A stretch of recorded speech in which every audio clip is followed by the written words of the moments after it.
Hola, bienvenidos a esta clase de entrenamiento saber. En esta oportunidad vamos a trabajar preguntas relacionadas con la prueba de ciencias sociales y competencias ciudadanas. Primeramente vamos a repasar cómo es la estructura de una pregunta tipo ICFES. Una pregunta tipo ICFES consta de tres partes. La primera parte es llamada contexto. En ese contexto se nos habla de un tema o se nos menciona una situación particular. Puede ser un texto, un mapa, una gráfica, una imagen. El contexto nos va a brindar información que debemos tener en cuenta para poder responder la pregunta. Luego está el enunciado. El enunciado es la pregunta en sí, no de algo en particular. Y luego viene la parte de las respuestas, en la que hay varias opciones, pero solo una de esas opciones es la respuesta correcta o clave. Ahora bien, ¿cómo respondemos una pregunta tipo ICFES teniendo en cuenta la estructura que acabamos de mencionar? Pues bien, es muy importante que leamos y observemos atentamente la información que se nos brinda, sea una gráfica, sea un mapa, una imagen o un documento escrito. Debemos leerlo, observarlo atentamente. Luego, identificar qué nos está pidiendo el enunciado, qué se nos está preguntando. Si no entendemos, si no identificamos lo que nos están pidiendo, vamos a cometer errores a la hora de escoger la respuesta. La respuesta debe ser escogida a partir de la información dada, teniendo en cuenta el enunciado, teniendo en cuenta lo que nos están pidiendo. Es importante recordar que a veces varias opciones de respuesta dicen cosas ciertas, que son verdad, o incluso que están contenidas en la información que se nos brindó, pero solo una de esas opciones es la que nos va a dar lo que el enunciado nos pide. Solo una de esas opciones va a responder a la pregunta en sí que se encuentra en el enunciado. Es muy importante tener eso en cuenta para que nuestras probabilidades de éxito en este examen mejoren. Durante esta sesión colocaremos en color azul la parte del contexto y en color verde la parte del enunciado. Empecemos con la pregunta. En una ciudad de Colombia, la administración municipal ha iniciado un proceso de recuperación del espacio público. Con este objetivo ha diseñado un plan para reubicar a los vendedores informales que durante años han estado en el centro de la ciudad. Una organización que dice representar los intereses de los trabajadores informales ha decidido convocar una marcha para protestar contra dicho plan de reubicación, pues considera que esto afectará gravemente la economía de decenas de familias. De lo que busca cada una de las partes implicadas en esta situación, se puede afirmar que, y hay varias opciones de respuesta. Bueno, el contexto nos habla claramente de una situación, de un conflicto, de una diferencia que hay entre la administración municipal o alcaldía y una organización que representa a vendedores informales. ¿Qué nos están pidiendo? De lo que busca cada una de las partes implicadas, podemos afirmar lo siguiente. Debemos entonces escoger la opción en la que es algo cierto relacionado con los objetivos de cada una de las partes implicadas. Las partes implicadas son la administración municipal y la organización que representa a los trabajadores informales. ¿Cuál es el objetivo de la administración municipal? Bueno, recuperar ese espacio público y con ese objetivo en mente, un plan para reubicar a los vendedores informales. ¿Por qué busca reubicar los vendedores informales? Porque han estado ocupando ese espacio público y necesitan que se vayan de ese lugar. Pero no solamente los va a sacar de ese lugar, sino que los va a ubicar en otro sitio para que puedan seguir vendiendo, para que puedan seguir realizando su labor económica. Esto es muy importante, lo que acabo de decir, porque es la clave de la respuesta. La organización no está de acuerdo con este plan de la alcaldía porque considera que igual va a afectar la economía de la familia de los trabajadores. Entonces, la respuesta correcta es la opción A. Aunque tienen perspectivas diferentes, ambas partes coinciden en que no se le debe privar del derecho al trabajo a los vendedores informales. Tienen perspectivas diferentes. Una considera que la solución al problema es reubicar a los vendedores y la otra parte considera que esa reubicación no es buena, que los va a afectar económicamente. Pero también es cierto que ambas partes están de acuerdo en que no se les puede eh, privar del derecho al trabajo a estos vendedores. Es fácil identificarlo en la organización que los representa, porque claramente dice que está preocupada por la economía de estas familias, pero también el texto nos dice que la administración tiene el propósito de reubicarlos. No solamente los ha de sacar del espacio público que quieran recuperar la alcaldía, sino que los va a reubicar, es decir, los va a colocar en otro lugar para que sigan realizando su labor económica en otro lugar. Entonces, aunque tienen perspectivas distintas acerca de lo que es mejor para los vendedores informales, ambas están pensando en el derecho al trabajo que estas personas tienen. Si la administración municipal no estuviera considerando el derecho al trabajo de estos vendedores, no pensaría en diseñar un plan para reubicarlos, simplemente los sacaría del espacio público que quieran recuperar. Las otras opciones dicen cosas que no son ciertas. Por ejemplo, que una de las partes busca proteger a los trabajadores mientras que la otra no está interesada en ellos. ¿No es cierto? Ya vimos que la administración también está interesada en ellos, aunque la organización que los representa considera que el plan no es bueno, igual es un plan diseñado para reubicarlos, es decir, sí está interesada en ellos. Sea bueno o sea malo, ese plan no es el punto aquí. El punto es, ¿está la administración municipal interesada en los trabajadores, en los vendedores? Bueno, pues sí, ha diseñado un plan para reubicarlos. Dice la respuesta C, la opción C, que aunque tienen perspectivas diferentes, las partes coinciden en su interés de proteger el espacio público. Ciertamente, el texto no dice nada respecto a lo que la organización que representa a los vendedores piensa del espacio público. No dice nada a favor ni en contra. Solamente menciona que ellos están preocupados por la economía de las familias. La respuesta D dice que una parte busca proteger el espacio público, se sobreentiende que sería la administración municipal, mientras que otra quiere destruirlo. No hay nada en el texto que diga que la organización que representa a los trabajadores quiere destruir el espacio público. Como ya hemos dicho, no dice nada respecto al espacio público, solamente menciona que está preocupada por la economía de las familias. Habiendo dicho esto, entonces queda claro que la respuesta a la primera pregunta es la opción A. Pasemos a la siguiente pregunta.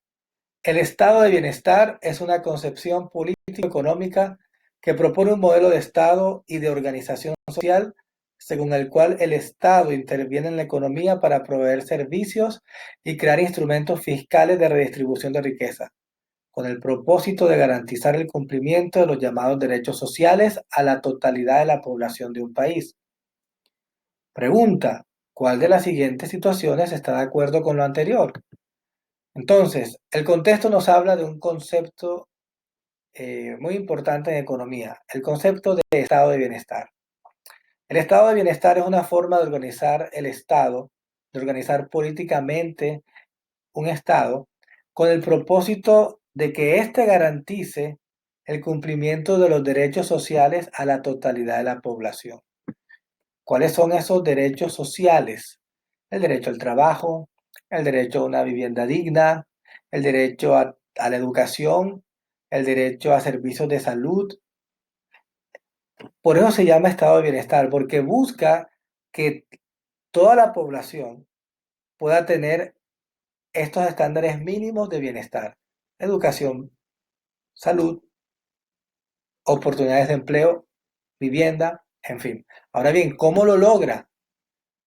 interviniendo en la economía.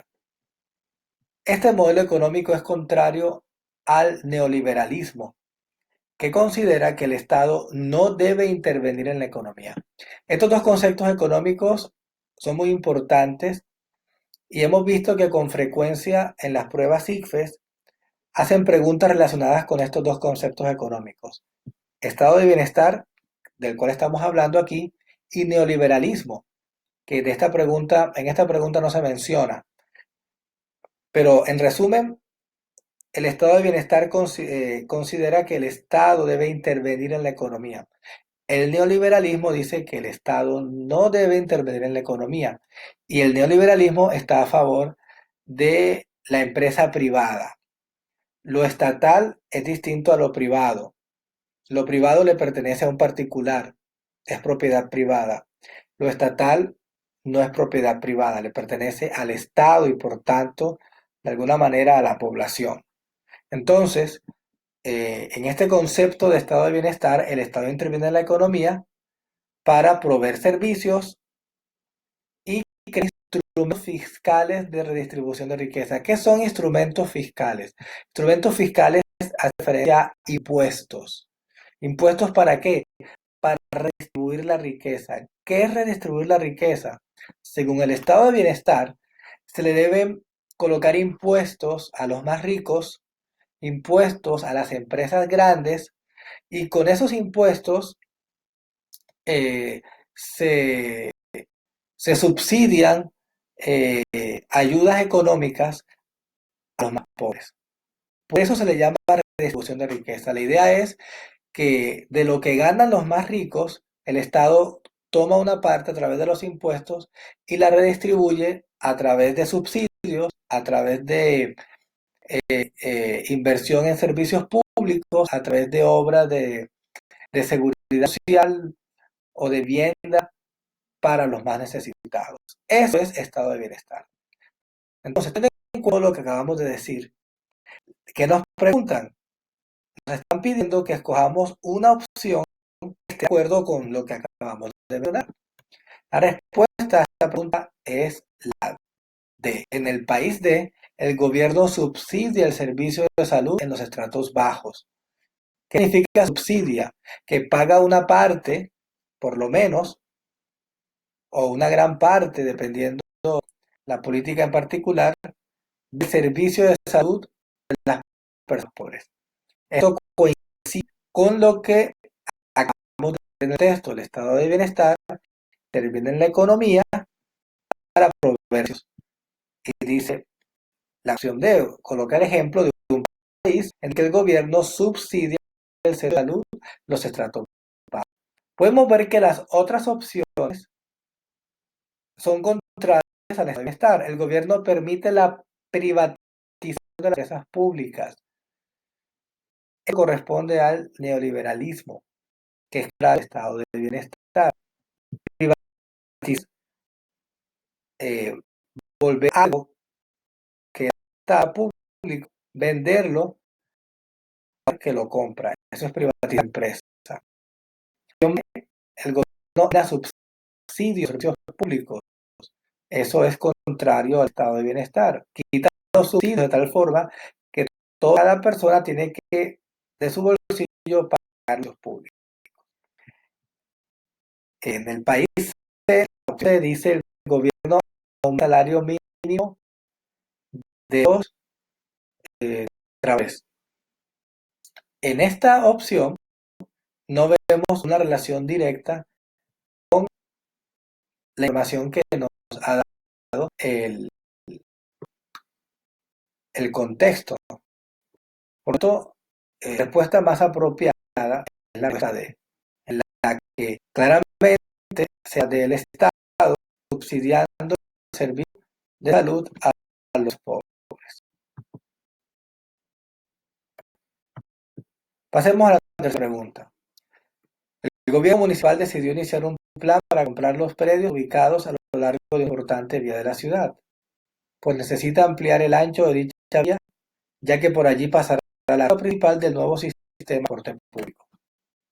Algunos propietarios de la alcaldía y a su proyecto, exigiendo se les obligue a vender sus propiedades, su vivienda, apelando a su derecho a la propiedad privada.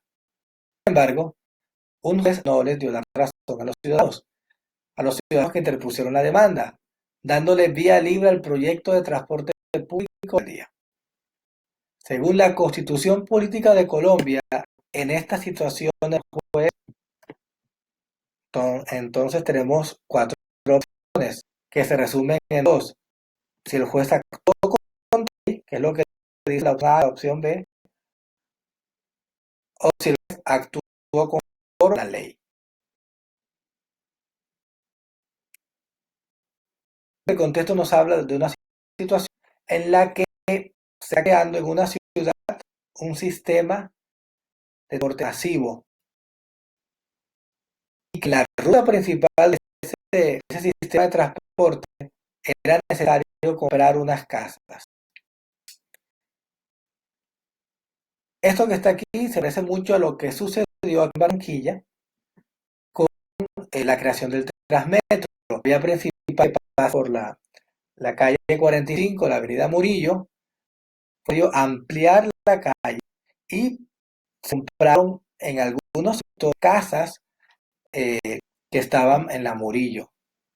Era algo que la gente tenía que aceptar. El Estado estaba dispuesto a comprar esas casas, a pagar dinero por esas casas,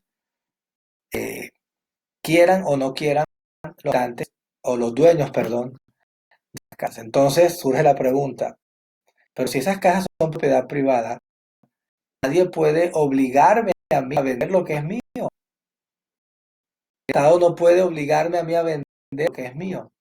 Que vemos entonces un de conflicto entre la propiedad privada y el interés público. La respuesta a esta pregunta es la siguiente. Es conforme a la ley. ¿Por qué? Porque hay un principio constitucional muy importante que ustedes conocen. Cuando de aplicación de una ley expedida por motivos de utilidad resultaran en conflicto los derechos particulares con la necesidad por ella reconocida, el Estado deberá ceder al interés público.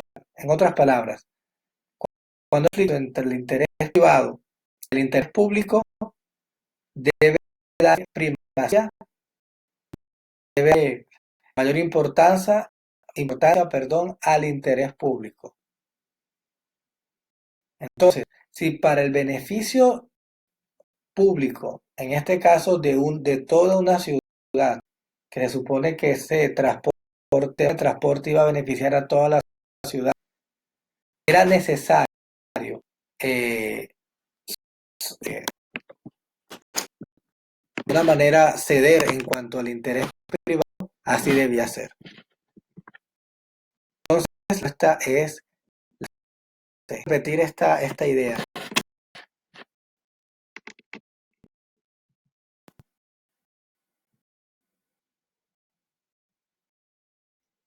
Cuando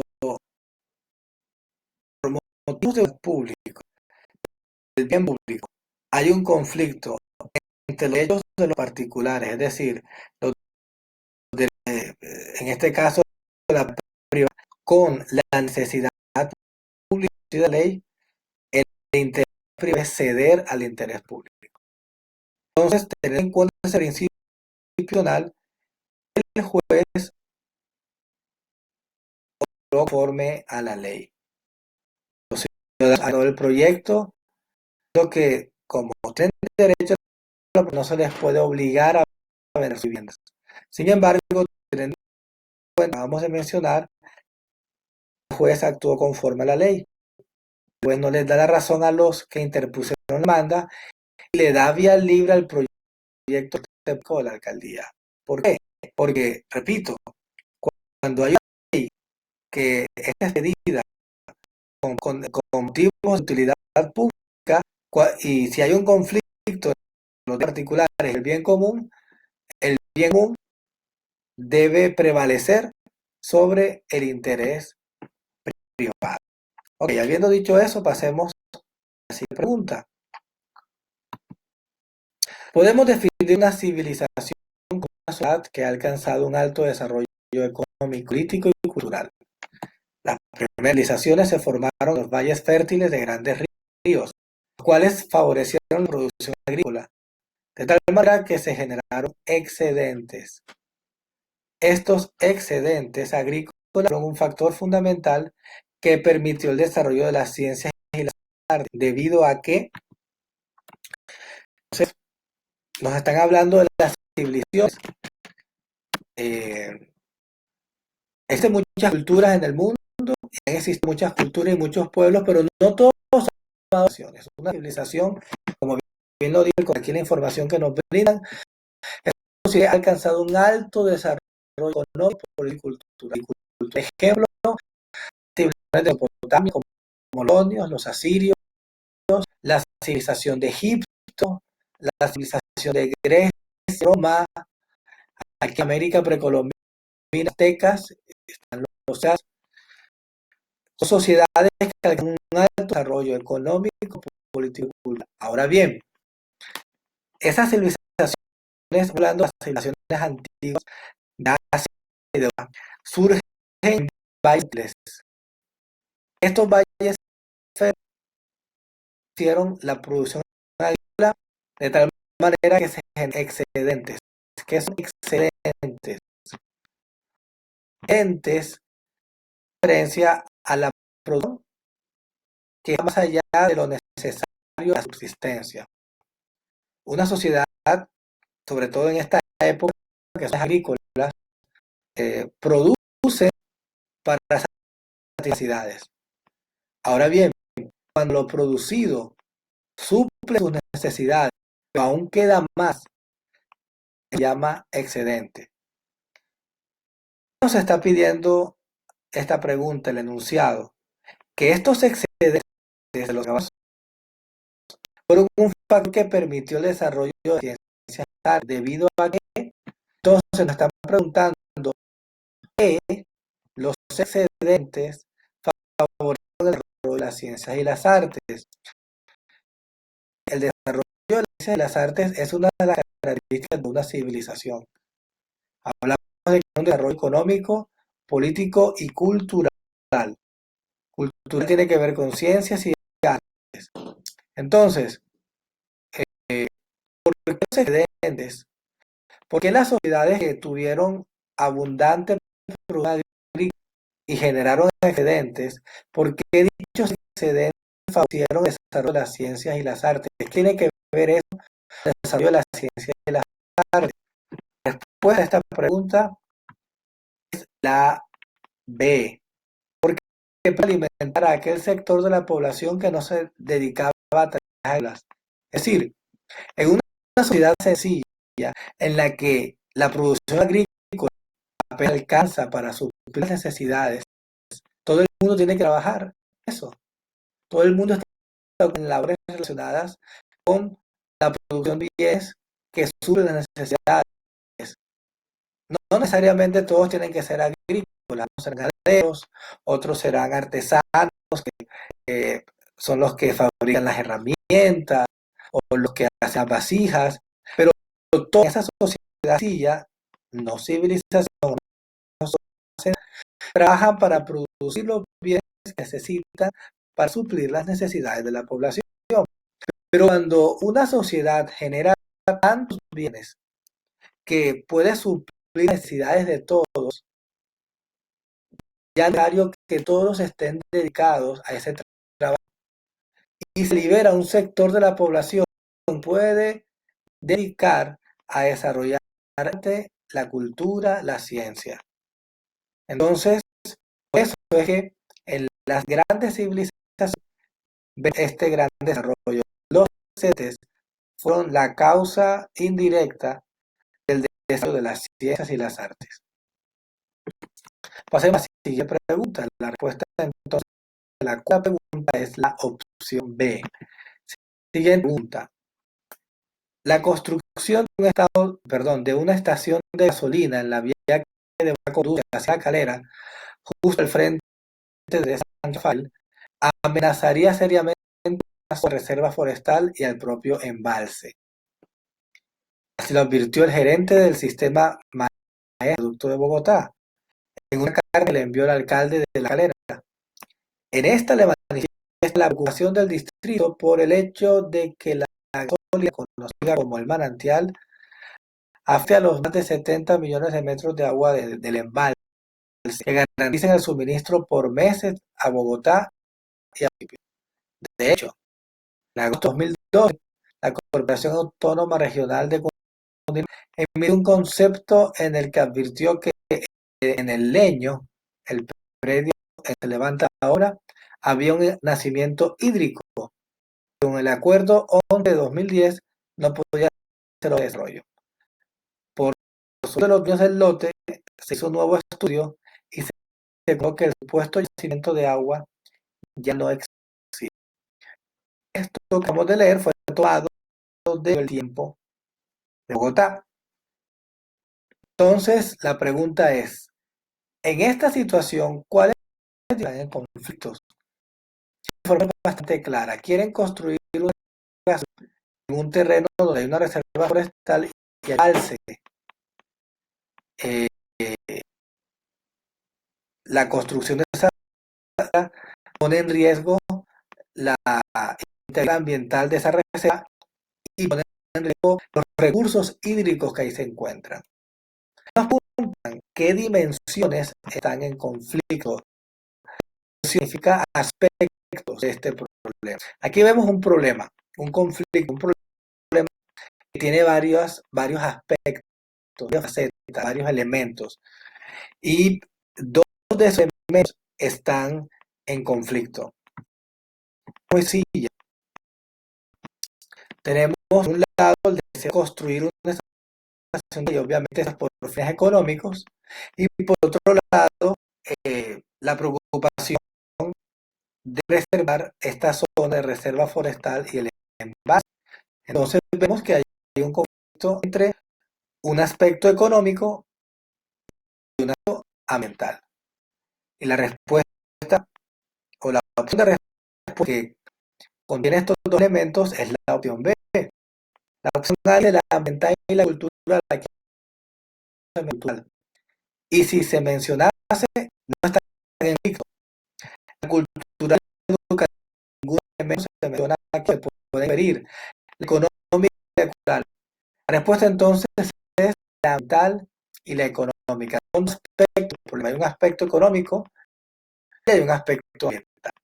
Ok, la respuesta de esta es la opción B. Sexta pregunta. Debido a un grave problema de orden público, el presidente, lo establecido por la Constitución, decide declarar el estado de conmoción interior, lo cual le permite ejercer facultades especiales al Ejecutivo de conjurar las causas de la persona e impedir la extensión de sus efectos. Sin embargo, dentro de las medidas tomadas por el presidente, este decide decretar la de muerte para aquellos que cometen terroristas. Pregunta: de acuerdo con la Constitución, el presidente no puede tomar esta medida debido a que, entonces, ¿qué nos preguntan? El apreciado claramente dice que el presidente tomar medidas. Nos preguntan por qué. ¿Por qué el presidente no toma esta medida de decretar la pena de muerte en un estado de conmoción? Es importante recordar que eso es un estado de conmoción interior. Un estado de conmoción interior es una situación en la que dotó el presidente unos poderes que normalmente no tiene, con el propósito de tomar decisiones que permitan resolver el problema de perturbación de orden público.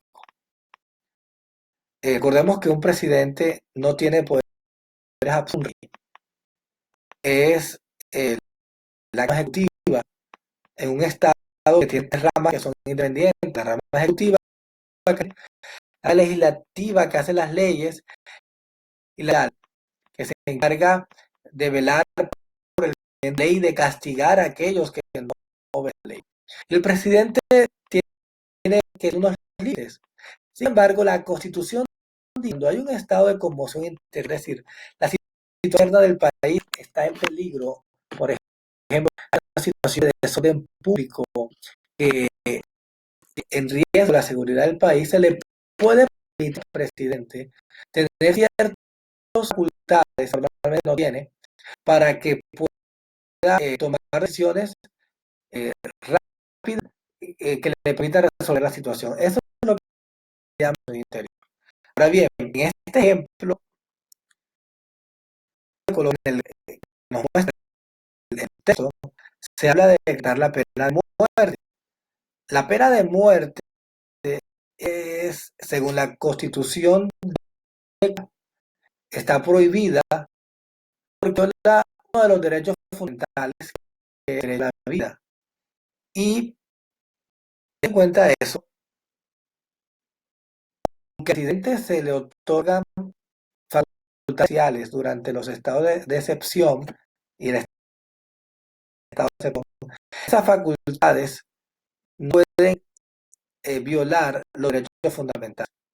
El derecho de la vida es un derecho fundamental y no se puede suspender durante los estados de excepción. En un estado de excepción, el presidente puede decretar el toque de queda. Puede dar la orden de que a partir de tal hora de la hora que esté en casa, nadie puede salir y el que salga puede ser arrestado. El presidente puede permitir dar orden a la fuerza pública para que haga arrestos por precaución, aunque no haya un procedimiento previo.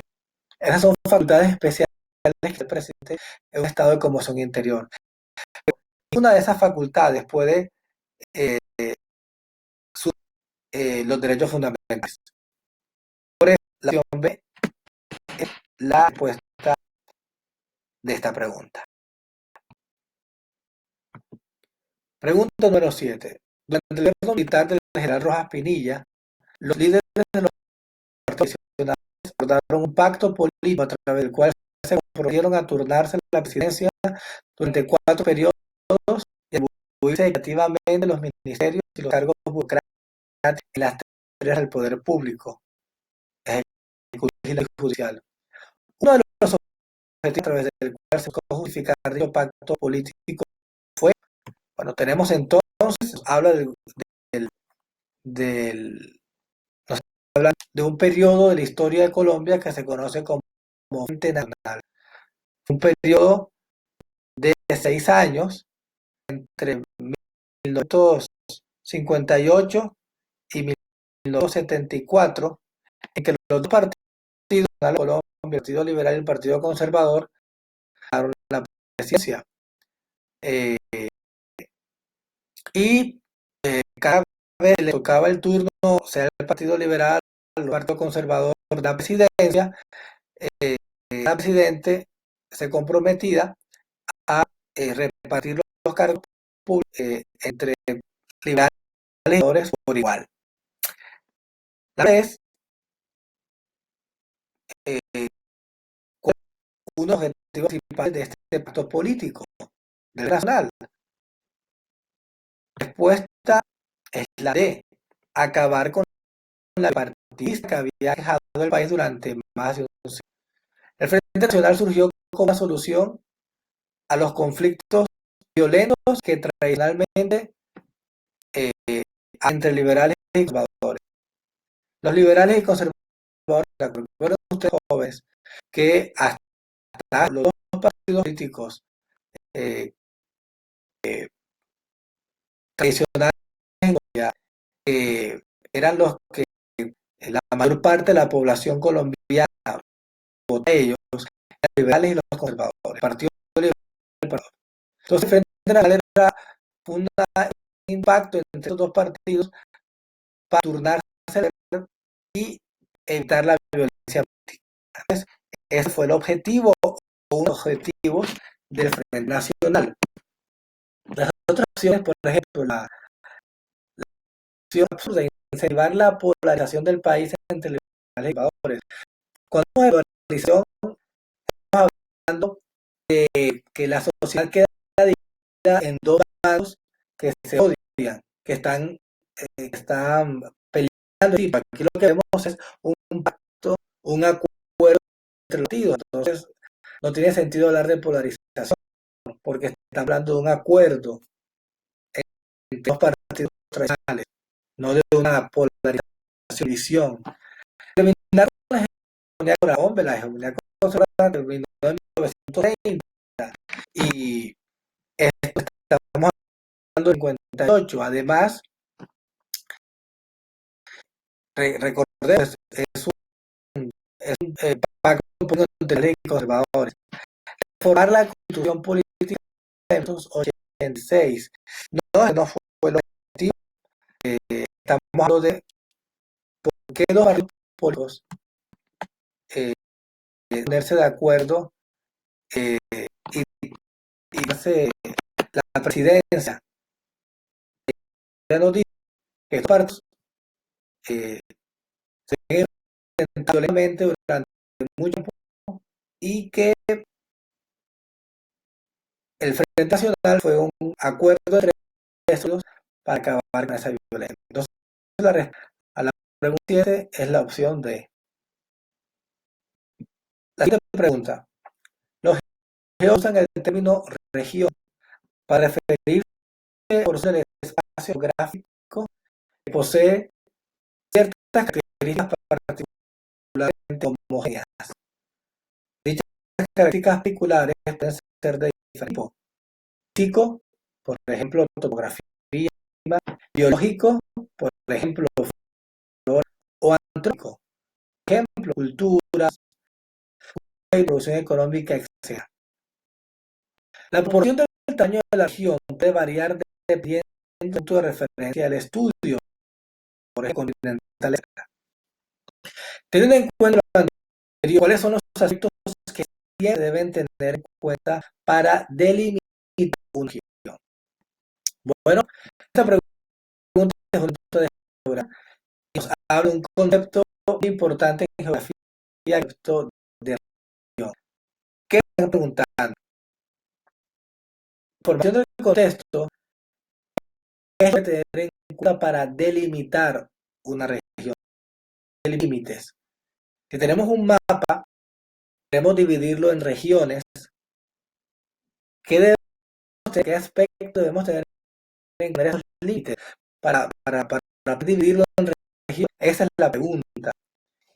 Y aquí nos define región como una porción del espacio geográfico, ciertas características particulares relativas. La definición tiene dos partes. Primero, una región es una porción geográfica, es decir, es una parte más pequeña, más amplio, de la región Caribe. Es decir, es una porción, por ejemplo, pensemos en Colombia. Colombia, regiones físicas, regiones rurales, tenemos las tradicionales regiones que nos enseñan primaria. La región Caribe, Andina, la Orinoquía, la Amazonía, la región del Pacífico y algunos hablan de. Entonces, hablamos de la región Caribe, hablamos de una porción, un espacio más amplio. Entonces, ese es el elemento del concepto de región, una porción, un espacio geográfico más amplio. Pero no solo la porción tiene características relativamente parecidas.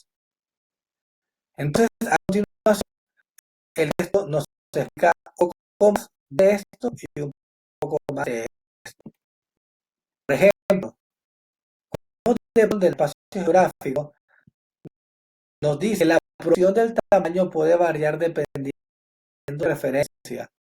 Por ejemplo, hablamos de la región Caribe a nivel nacional, sería departamentos de la Guajira, de Magdalena, de Bolívar, o hablamos continental, el Caribe ya incluye las islas como Cuba, Puerto Rico, donde está la República Dominicana y Haití, está para la costa de Colombia, la costa caribe.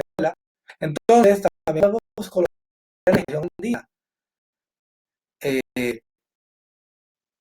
Entonces, cuando hablamos de la porción,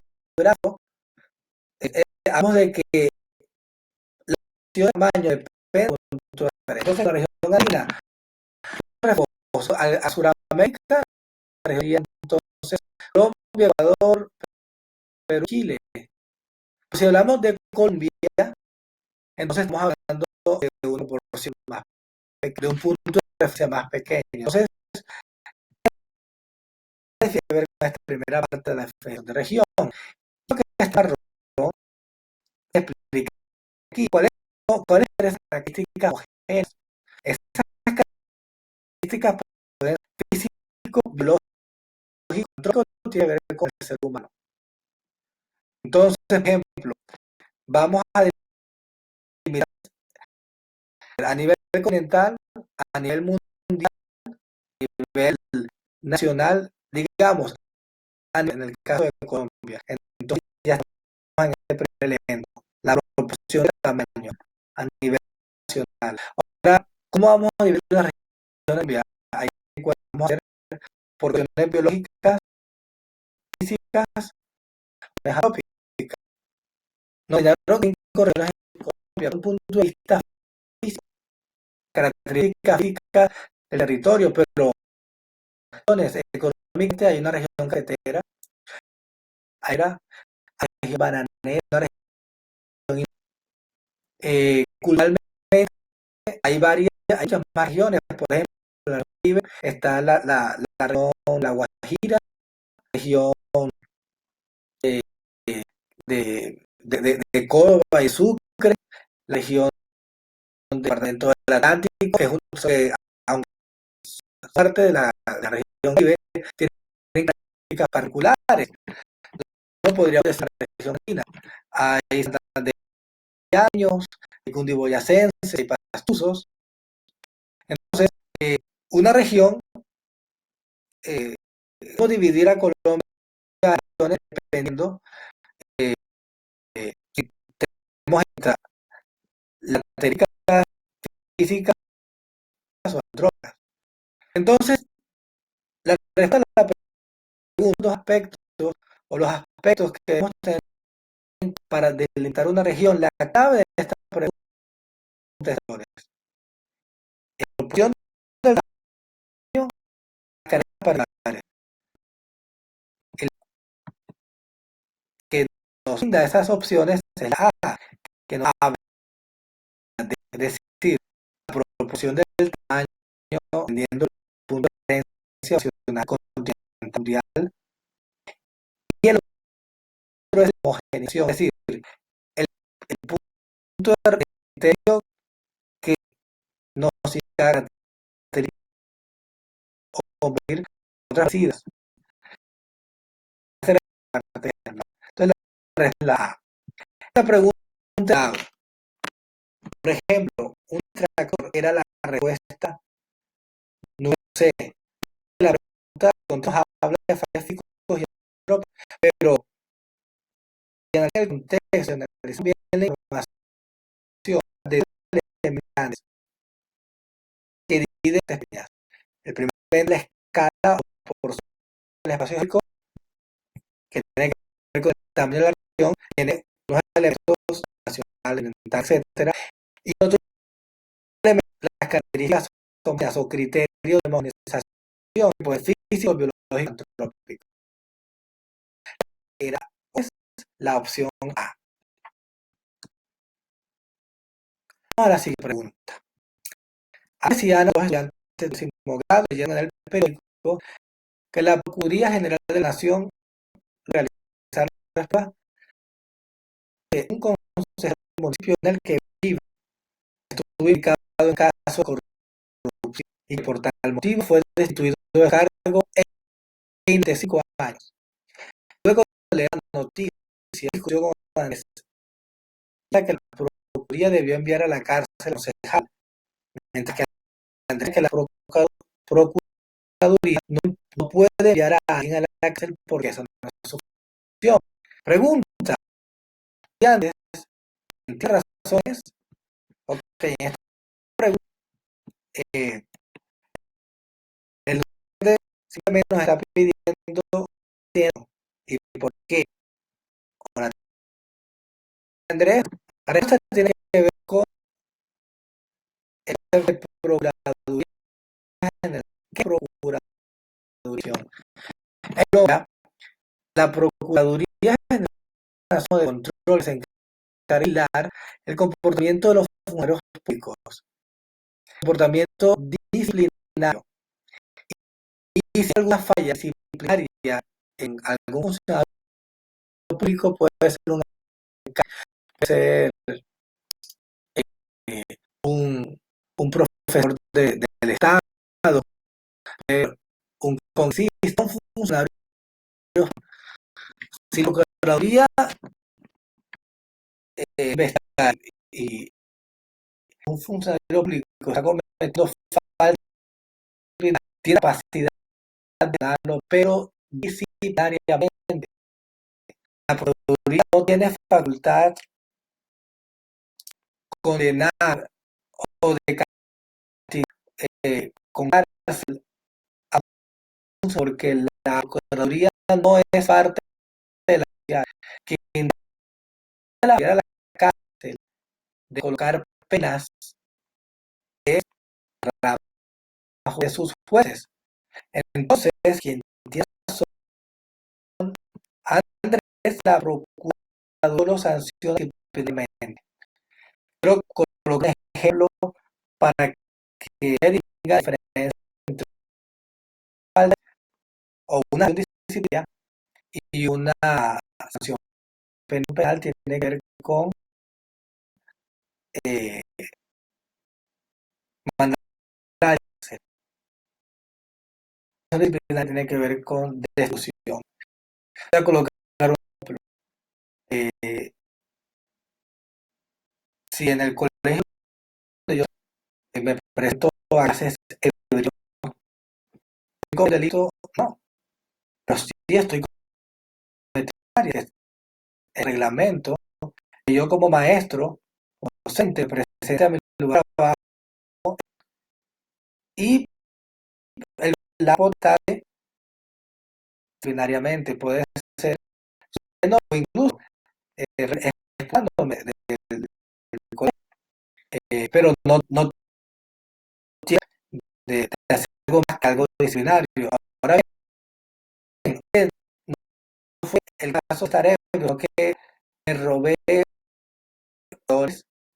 del colegio. Es un delito. El colegio puede sanarme disciplinariamente eh, retirándome de institución, pero podría colocar una demanda ante un juez y se puede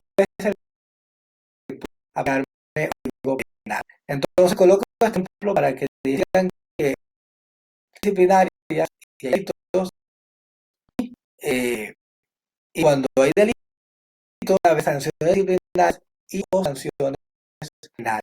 Obviamente, cuando un funcionario público comete falta, la falta podría incluso ser un, aunque lo hace, es pues, se encarga de enviarse, tiene que enviar ese caso para que se encargue de esa persona.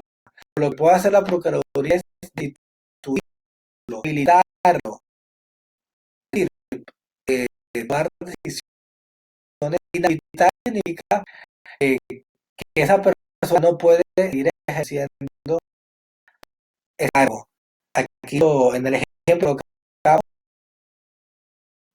de decir, no solamente si tuviera, sino que ante 5 años no puede función. Es una acción disciplinaria, no penal. Entonces la respuesta es la C. Pasemos al siguiente. Juan fue matriculado en un colegio privado. Al momento de matricularlo, sus padres aceptaron las normas del manual de institución. Sin embargo, el colegio, los padres no llevaría más el uniforme de elección, alegando que no podían obligar a su hijo a utilizarlo, ya que violaba la libre esa pregunta. Anuncia la pregunta siguiente, un argumento aprobado en competencia de los padres del estudiante y no se están pidiendo contradictoria la pretensión de los ¿cuál pretensión de los padres que el uniforme? La pretensión es los derechos razón. Ese es el argumento para obtener lo que sea que te lleve dando un argumento en contra de eso. Un argumento a esto ya el supuesto derecho de la personalidad por de que no hay uniforme es el padre.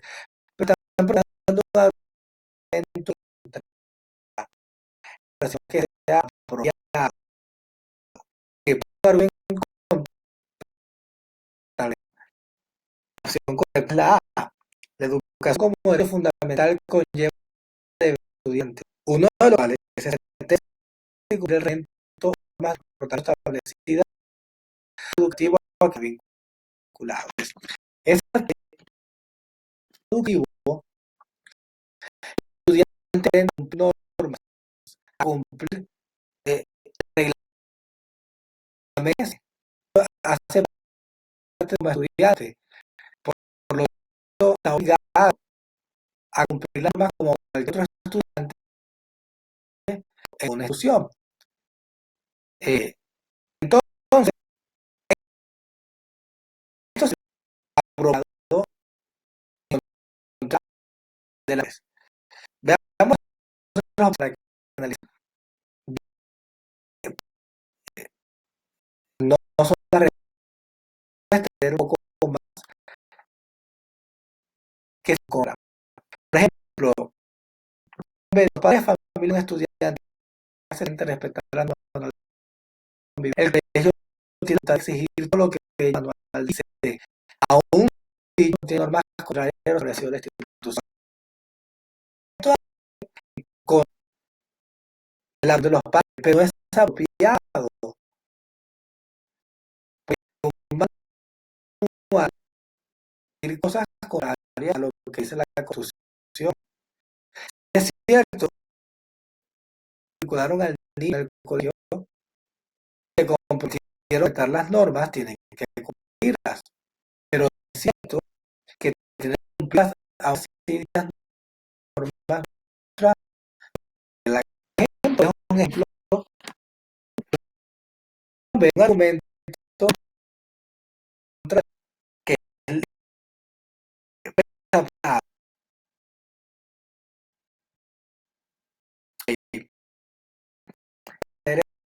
esa, con el propósito de que ustedes vean qué significa el que en contra. Pasemos a la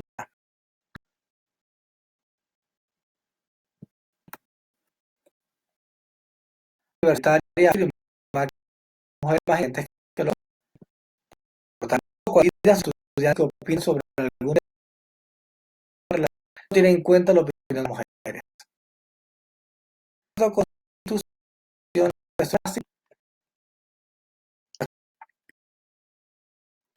Esto no es incorrecto porque está viendo el ejemplo.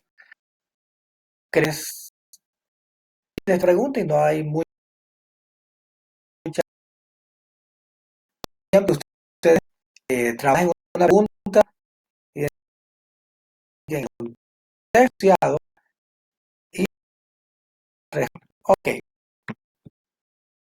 para podemos decir aquí cómo está. Los estudiantes que quejó ante el rector por el nuevo profesor de química, el cual lleva otro mes de institución. Ya considera que sus clases y no está siendo docente ante la situación que debe. Nos está preguntando, debe el rector de conflicto que ha surgido en su clase. Lo en la encuesta es diaria. Por ejemplo, la que los estudiantes les la razón cuando hay que escuchar ambas partes y hay que ver el diálogo. Asumir las partes de la razón sin haber en cuenta otra. Ignorar por completo a estudiantes es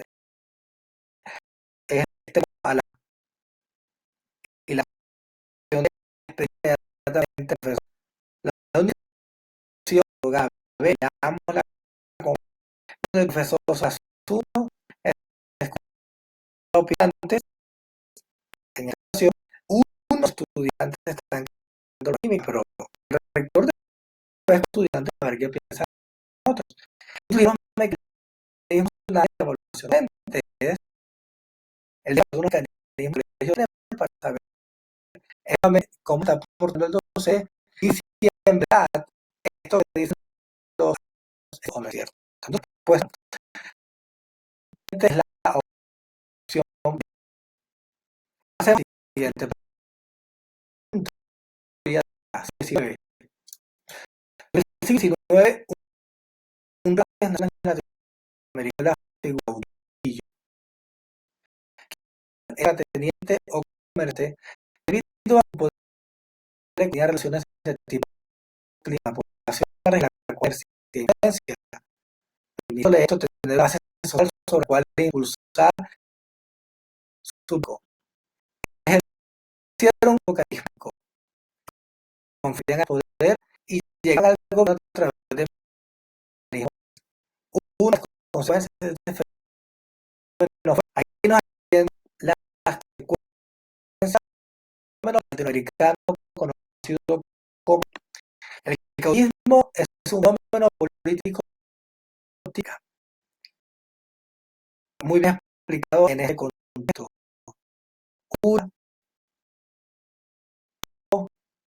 con características de Vigo mantenía la población.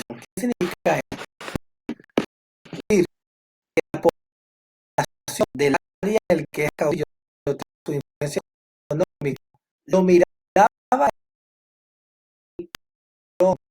como eh, la que los beneficia a ellos en crear una relación de hija el caudillo de alguna manera se beneficia mínimo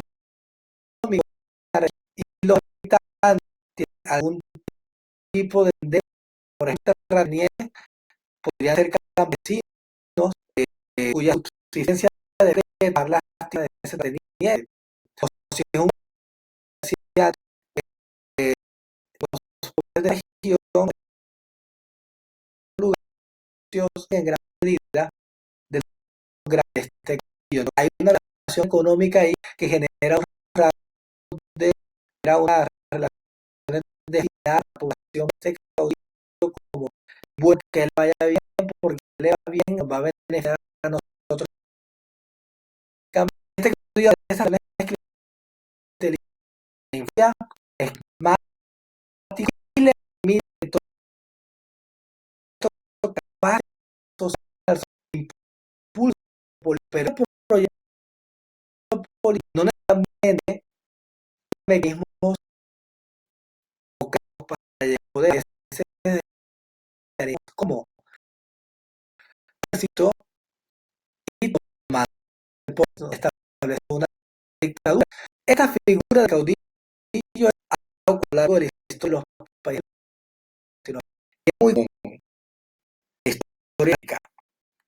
Pregunta, ¿qué consecuencias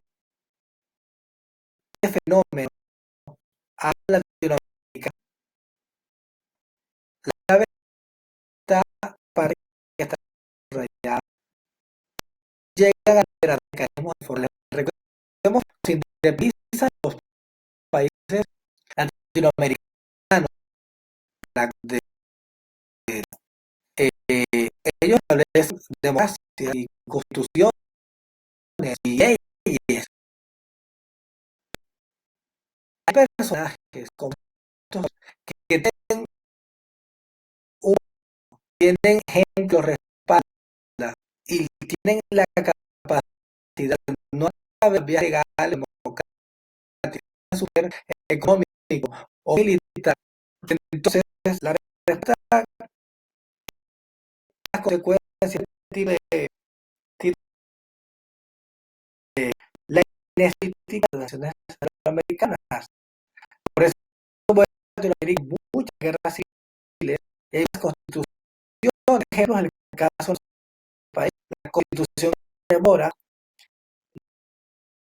es una tercera. Colombia ha tenido varias constituciones, son 7 constituciones.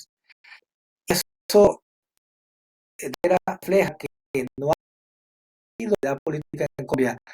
Sería muy importante recordar que otros países más estables políticamente Estado, en con otros más el fenómeno del caudillismo. Colombia lo ha sufrido, no tanto. El punto es que una consecuencia de que está personajes políticos a tres mecanismos a lo que es la política. Sí, con consideración democrática, vemos que estos personas son una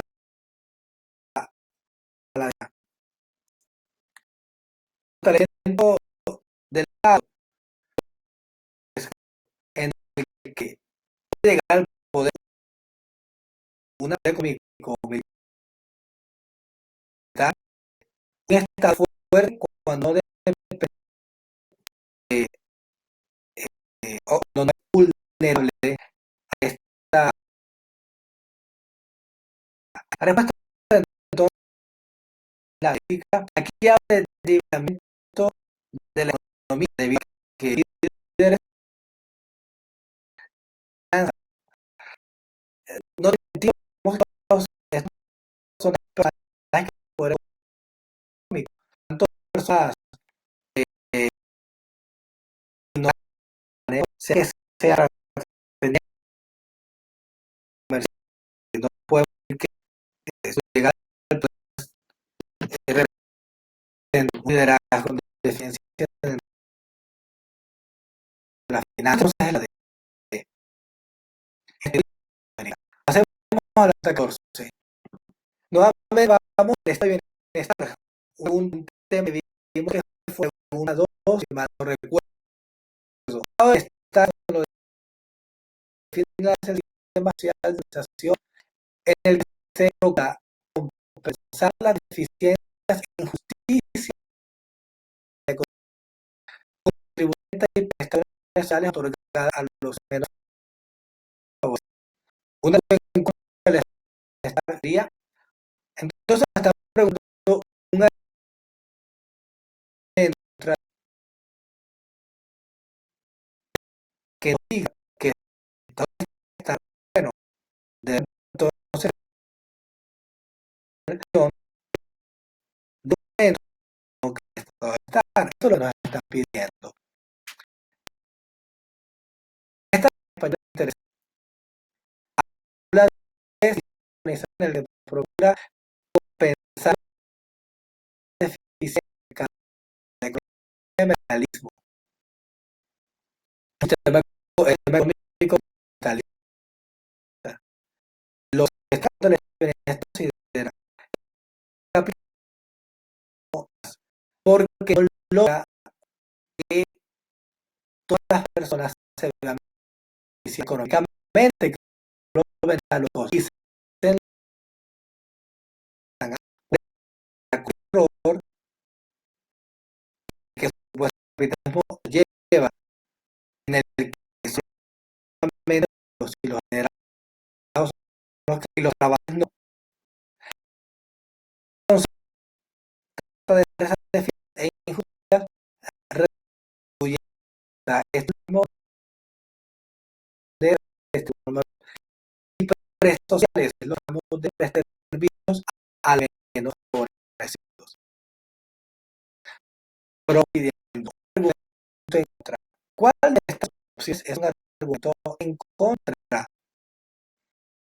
de la respuesta? La reciprocidad casi universal. La mayoría de los sistemas de bienestar se basan en patrones de intercambios. Eso es muy bueno. El argumento en contra de estar pues, bien a favor. El turismo, es decir, ayuda a otros, es una obligación argumento en contra del Estado hacer individualmente los ciudadanos un cierto de, no hay ningún motivo para que se puedan hacerlo colectivamente. Es un tratamiento y parece que si está diciendo pueden saber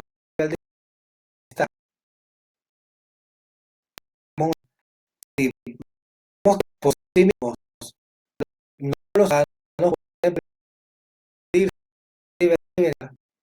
no pueden ver que se hagan colectivamente.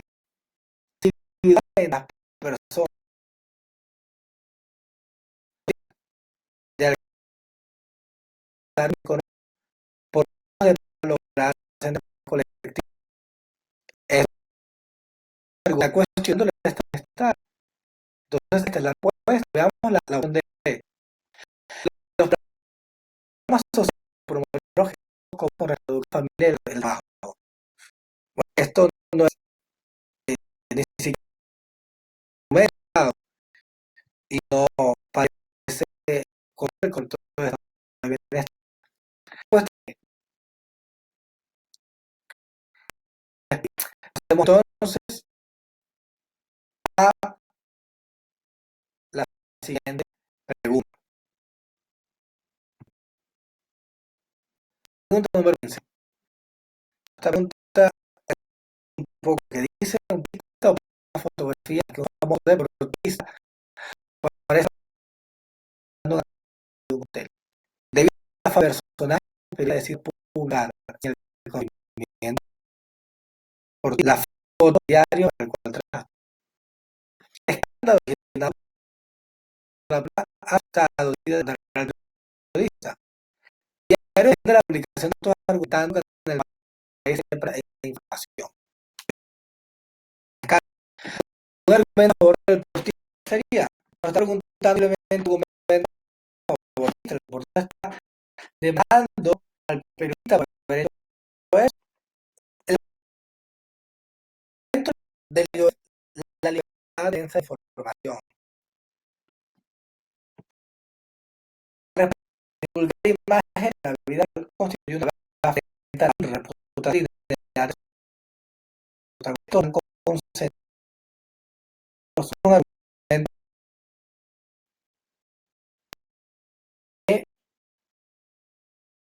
un argumento de protesta. Porque es cierto que la libertad de expresión, la libertad de prensa y información tiene un propósito de formar a la sociedad, pero puede ser como un pretexto a buscar rating o buscar digo,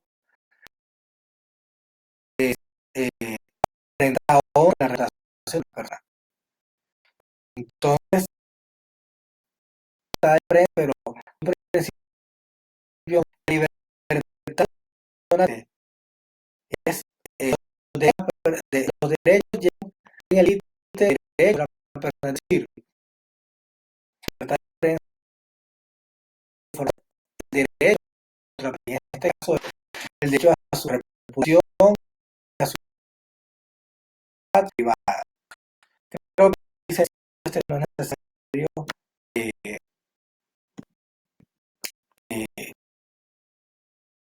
hacer preguntas para solucionar el problema de la violencia general por los grupos proponen que los integrantes de dichos grupos la amnistía para regresar a la vida civil sin necesidad de la cárcel por distintos objetivos o por lo menos pagando unas cosas.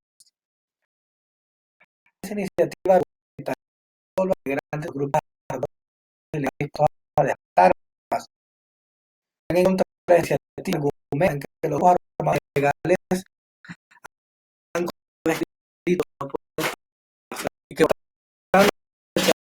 que o sea, decisión cuáles intereses prestar en esto. Aquí entonces se nos presenta un problema, una situación muy difícil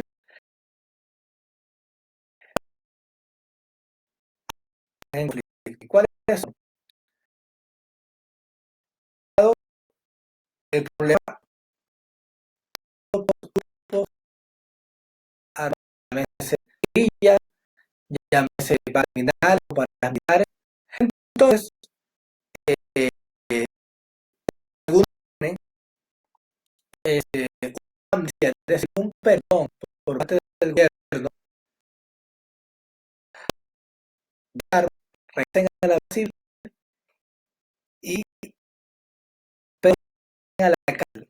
O por lo menos es la propuesta. El Estado dice a esos grupos, ustedes ya dejen pasar y nosotros tenemos que vamos a por lo menos van a ir con desconforto.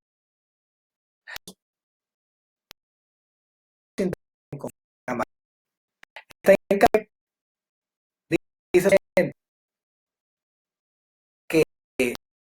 los grupos legales, si tú dices un grupo y lo puedes dejar más. Entonces, la que buena manera de que la violencia es ceder y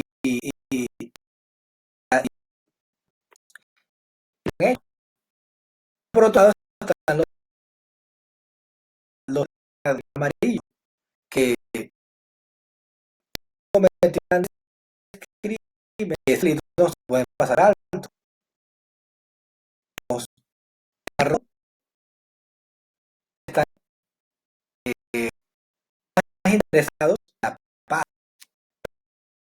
que es la única manera que estas personas de las armas se les perdona. Pero por otro lado están los amarillos que representados en el programa que está para la justicia. Hombre, si son eso puede que impune, eso debe ser. Entonces, conflicto, la paz y la justicia. Ambas son legítimas, ambas son aspectos de este problema social. Aquí la pregunta no te pide una solución, simplemente te pide que identifiques cuáles son esos dos elementos que están en conflicto. Y la única opción que tiene estos dos elementos, la paz y la justicia, es la opción D. Pasemos a la siguiente pregunta. Las revistas médicas son una fuente de información de gran importancia. Es crucial que toda la información publicada sea confiable y fidedigna. Es decir, fidedigna, que sea fiel, que sea real, que sea conforme a la verdad, que se pueda confiar en ella, para cumplir estándares de calidad de investigación científica, velar por el bienestar de los pacientes y la óptima formación médica. Es muy claro lo que acabamos de decir. Una revista médica, eh, debido a que está hablando de asuntos de salud, es muy importante que la información que esté ahí sea una formación seria, verídica, porque tiene que ver con la salud de las personas. Sin embargo, gracias a relaciones familiares y financieras de dueños y editores de las revistas con empresas de fármacos, se han reportado casos en los que no se hacen explícitos los efectos secundarios de algunos medicamentos o se exageran los efectos positivos de estos. Aquí vemos entonces algo bastante delicado. Los dueños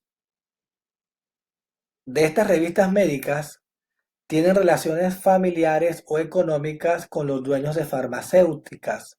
Entonces, por esa razón, en la revista médica no muestran los efectos secundarios de algunos medicamentos o exageran los efectos positivos. Es decir, que para favorecer a la empresa que produce las medicinas que producen los fármacos, estas revistas de información médica hablan de esas medicinas no siendo totalmente fieles a la realidad. No mencionan claramente los efectos secundarios de esos medicamentos o exageran los beneficios de esos medicamentos. ¿Por qué hacen esto? Simplemente porque los dueños de esa revista tienen familiares o relaciones económicas con los dueños de las empresas que producen las medicinas. Esto es un caso de ¿qué? Autonomía empresarial, abuso de poder o libertad de expresión. Es abuso de poder. No tiene nada que ver con autonomía empresarial. Es cierto que los propietarios de la revista decidir qué es lo que más le conviene a la revista económicamente, pero no pueden hacerlo en contra del bienestar de la sociedad. Es un asunto de libertad de expresión. Es cierto que los editores de una revista pueden publicar lo que consideren, pero debe ser conforme a la verdad, conforme a la realidad, no engañando a las personas o dando información parcial. Es un abuso de poder, porque aquí hay intereses particulares que pueden tener consecuencias sobre la salud pública. ¿Por qué es un abuso de poder? Porque quien sea dueño de una revista que dé información médica, tiene cierto poder en la sociedad.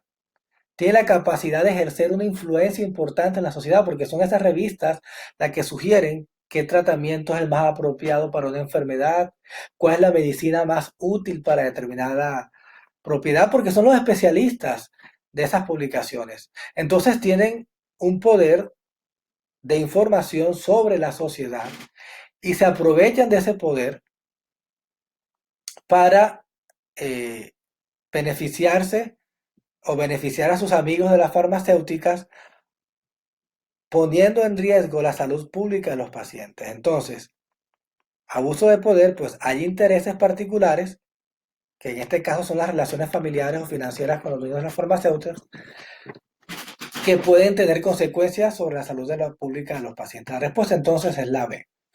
Pregunta siguiente, 18. Ya casi nos acercamos al final de esta serie de preguntas. Debido a unas presuntas faltas cometidas por un senador, un ciudadano interpuso una demanda para pedir la pérdida de investidura como congresista. ¿Cuál es el órgano del Estado encargado de decidir sobre este asunto? Nos está preguntando por uno de los órganos del Estado que tiene la capacidad de decretar pérdida de investidura. ¿Qué es pérdida de investidura? Es quitarle a un congresista su facultad de congresista. Si una persona es un candidato al Congreso y es elegido a través del voto popular legítimamente, tiene una investidura como congresista. Pero si ese congresista comete ciertas faltas, el Estado podría quitarle esa investidura. El órgano del Estado encargado de hacer eso es el Consejo de Estado. Aquí es un asunto de conocimiento de la Constitución política. El Consejo del Estado es el que se encarga de resolver este tipo de asuntos. ¿Qué hace la Procuraduría General de la Nación? Investiga y sanciona disciplinariamente a los funcionarios públicos. Pero profesor, dirás tú, en una pregunta anterior se habló de un funcionario público, no recuerdo si era un congresista en el ejemplo, que fue inhabilitado. Destituir a un congresista, inhabilitarlo, es una sanción disciplinaria, pero quitarle su investidura como congresista es algo que no le corresponde a la Procuraduría, ni al presidente, ni a la Corte Suprema de Justicia, sino al Consejo de Estado, según la Constitución política del país. Pasemos a la siguiente pregunta. Esto es tomado de la revista Semana. A Colombia le sobra mucha ganadería, dice la revista Semana.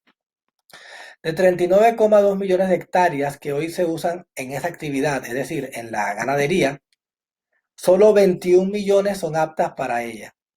Es decir, se está usando de las 39,2 millones de hectáreas, solo 21 son aptas. Es decir, más allá, se está usando más tierra para ganado de la que se puede. En contraste, de las 21,5 millones de hectáreas de tierra con capacidad agrícola, solo se usan 4,9 millones. Entonces aquí vemos algo muy interesante.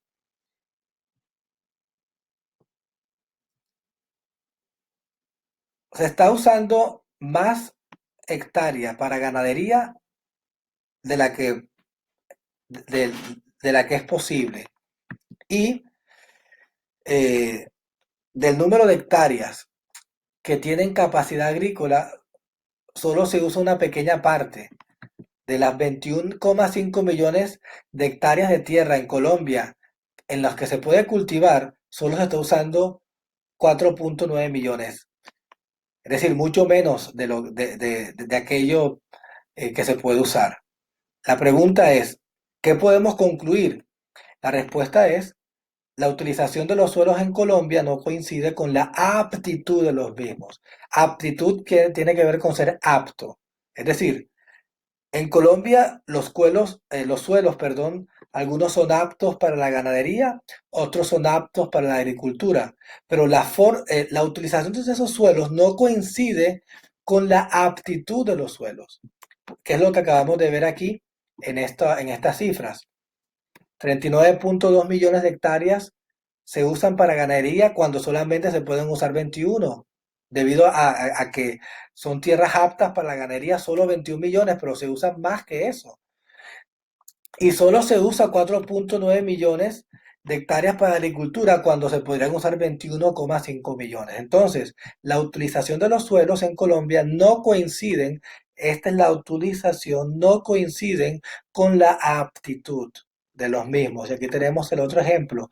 Estos 21 millones no coinciden con los 39,2 millones y estos 4,9 millones no coinciden con los 21,5 millones. La respuesta es la A.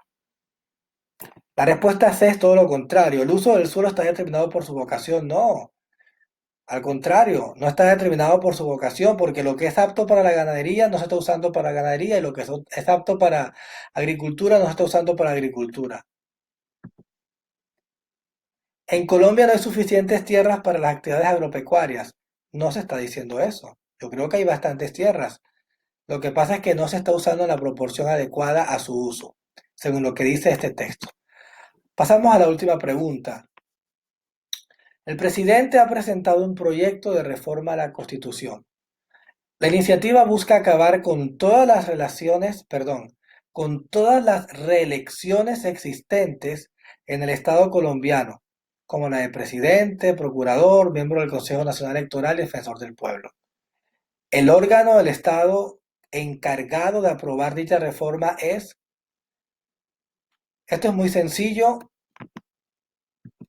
estamos hablando de reforma a la Constitución. Según la Constitución de nuestro país, hay tres mecanismos a través de los cuales se puede reformar la Constitución. Uno, a través del Congreso de la República. Dos, a través de un referendo en el que se le consulta a la población si está de acuerdo o no con reformar la Constitución. Y tres, a través de una asamblea constituyente, es decir, eligiendo a un grupo de personas que se encargan de redactar una nueva constitución. Repito, en Colombia se puede reformar la constitución a través de tres vías. A través del Congreso, a través de un referendo que convoca el presidente o a través de una asamblea constituyente. De esas tres opciones, la única que aparece es la del Congreso de la República. La Corte Suprema de Justicia no puede reformar la Constitución, el procurador no puede reformar la Constitución, la registraduría no puede reformar la Constitución sola puede reformar el Congreso, un referendo o una asamblea constituyente. Bueno, jóvenes, hemos llegado al final de esta clase de entrenamiento saber. Hasta pronto.